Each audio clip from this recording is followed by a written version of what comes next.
بسم اللہ الرحمن الرحیم۔ السلام علیکم ناظرین، آپ یوٹیوب چینل دیکھ رہے ہیں، میں صداقت زمان ہوں۔ ناظرین، بڑی مزے کی خبریں سامنے آئی ہیں۔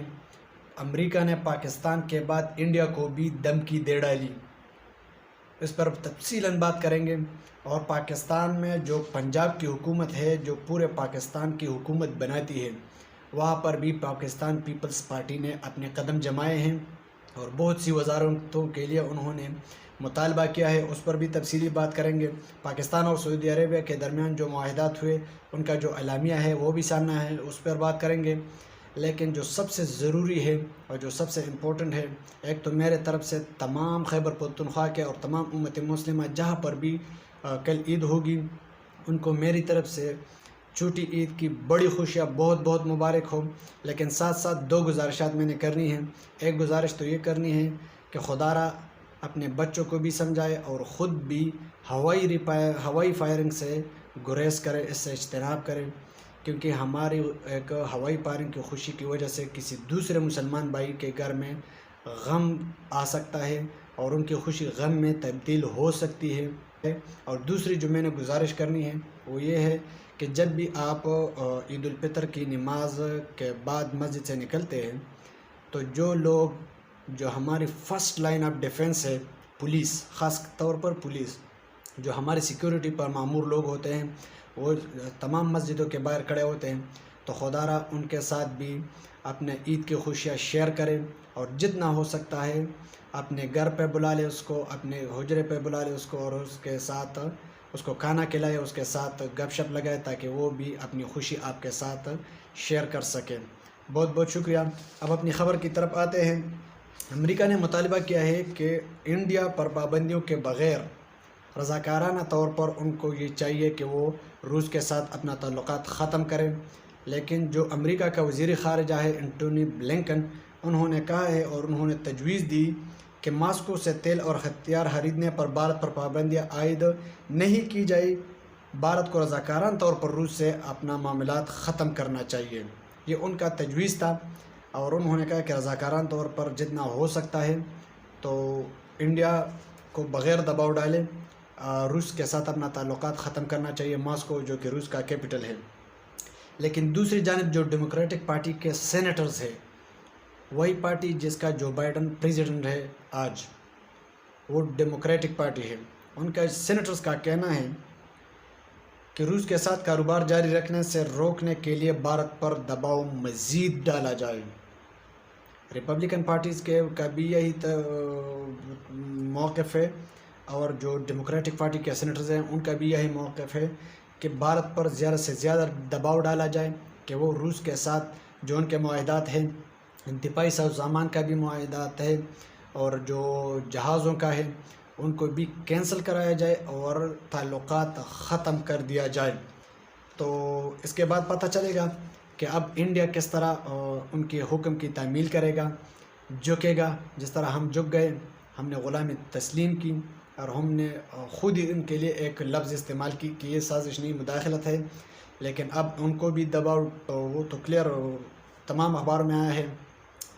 ہندوستان ٹائمز نے بھی چھاپا ہے، نیو یارک ٹائمز نے بھی چھاپا ہے، پاکستان میں جو جنگ اخبار ہے انہوں نے بھی چھاپا ہے۔ تو یہ تو کلیئر کٹ دھمکی ہے اور ان کا جو اعلامیہ ہے وہ بھی سامنے آ گیا ہے۔ تو اب دیکھنا یہ ہے کہ انڈیا نے اس کو کس طرح ہینڈل کرنا ہے۔ ان کے جو ڈپلومیسی ہے وہ بہت زیادہ سٹرانگ ہے۔ اگر آپ کو معلوم ہو تو 1950s میں جب سیٹو سینٹو بنائی گئی تو ان میں بھی امریکہ کسی ایک بلاک میں نہیں انڈیا کسی کی بلاک میں نہیں چلی گئی، بلکہ انہوں نے اپنے آپ کو نان الائن رکھا اور پاکستان نے سیٹ اور سینٹو دونوں میں اپنی سیٹ پکی کر لی تھی، جو کہ اس وقت پر ٹھیک بھی تھا۔ لیکن بہت سارے لوگ جو کہ انٹلیکچوئل ہے وہ کہتے ہیں کہ وہ غلط تھا۔ پاکستان کو جانبدار ہونا چاہیے تھا، کسی ایک سائڈ پہ نہیں ہونا چاہیے تھا، اور اپنا انٹرسٹ اس کی حفاظت کرنی چاہیے تھی ان کو۔ دوسری جانب جو پاکستان اور سعودی عربیہ کی طرف سے جو اعلامیہ جاری کیا گیا ہے، ان میں بتایا گیا ہے کہ دونوں ممالک پاکستان کے مرکزی بینک سعودی عرب کے $3 ارب کے ڈپازٹ کے مدت میں توسیع پر یا دیگر آپشن پر تبادلہ خیال کریں گے یا اس میں اضافے کے امکان پر تبادلہ خیال کریں گے۔ یہ وہی سعودی عرب ہے جو گزشتہ سال عمران خان چلے گئے تھے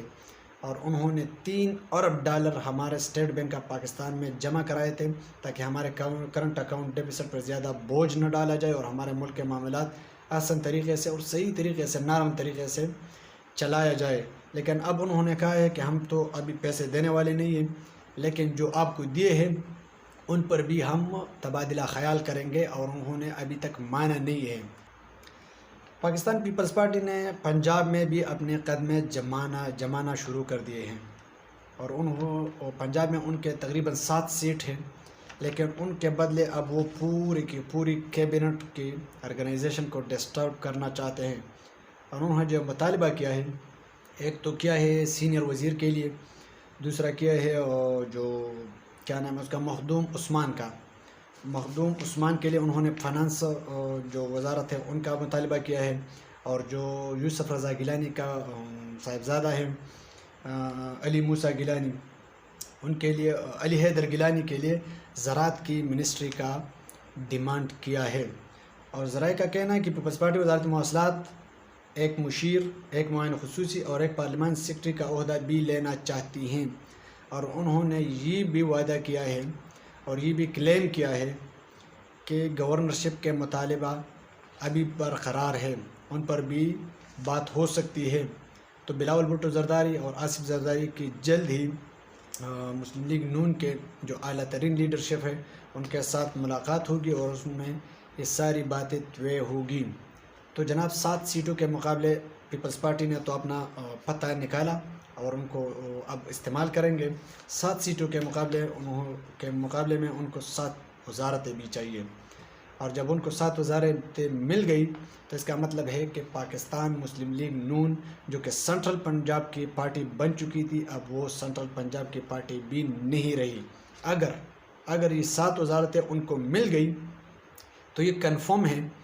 کہ پاکستان پیپلز پارٹی پنجاب میں پھر سے اپنے قدمے جمانا شروع ہو گئے ہیں، اور انہوں نے پنجاب پر بھی قبضہ کر لیا، اور پاکستان مسلم لیگ نون کے جو راستے تھے، ووٹ کے جو راستے تھے، کامیابی کے جو راستے تھے، جو حکومت میں آنے کے جو راستے تھے، وہ ہمیشہ کے لیے بند ہو جائے گا۔ وزیر قانون اعظم نذیر تارڑ جو کہ پاکستان مسلم لیگ نون کا ہے، ان کا کہنا ہے کہ جو بھی مقدمات بنے ہیں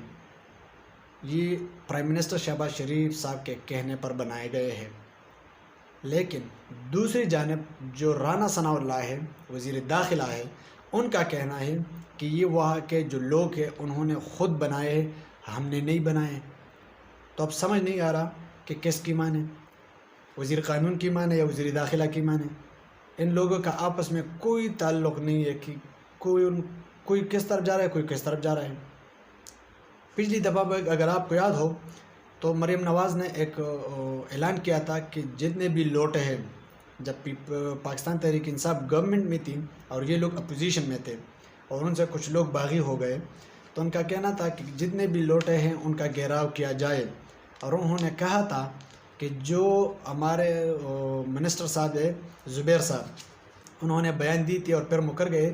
تو ہمارا بالکل وہی بیان ہے، ہم اس سے مکریں گے نہیں کہ لوٹوں کا گھیراؤ نہ کیا جائے۔ ہمیں ابھی بھی اس پر اتفاق رائے ہے کہ لوٹوں کا گھیراؤ کریں گے، اور جہاں پر بھی ہم کو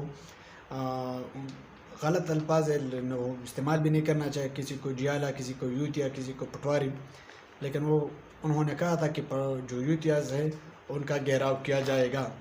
تو یہ ایک دفعہ اسٹیٹمنٹ دیتے ہیں پھر مکر جاتے ہیں، اور یہ لوگ میرے خیال سے انہوں نے سیاست کو انتہائی غلیظ اور گندہ بنا دیا ہے۔ کبھی ان کے پاس ویڈیوز آتی ہیں، کبھی ان کے پاس آڈیو لیکس ہو جاتے ہیں، کبھی ڈان لیکس ان کا نکلتا ہے، تو سمجھ میں نہیں آ رہا کہ یہ لوگ سیاست کر رہے ہیں یا صرف پاکستان میں پولرائزیشن اور سوسائٹی کو تقسیم کرنا چاہتے ہیں۔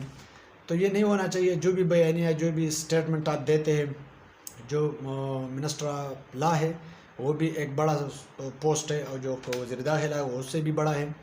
لیکن جو بھی اسٹیٹمنٹ دینی ہے پبلک میں تو خدا را ایک ہی اسٹیٹمنٹ دیا کرے اور لوگوں کو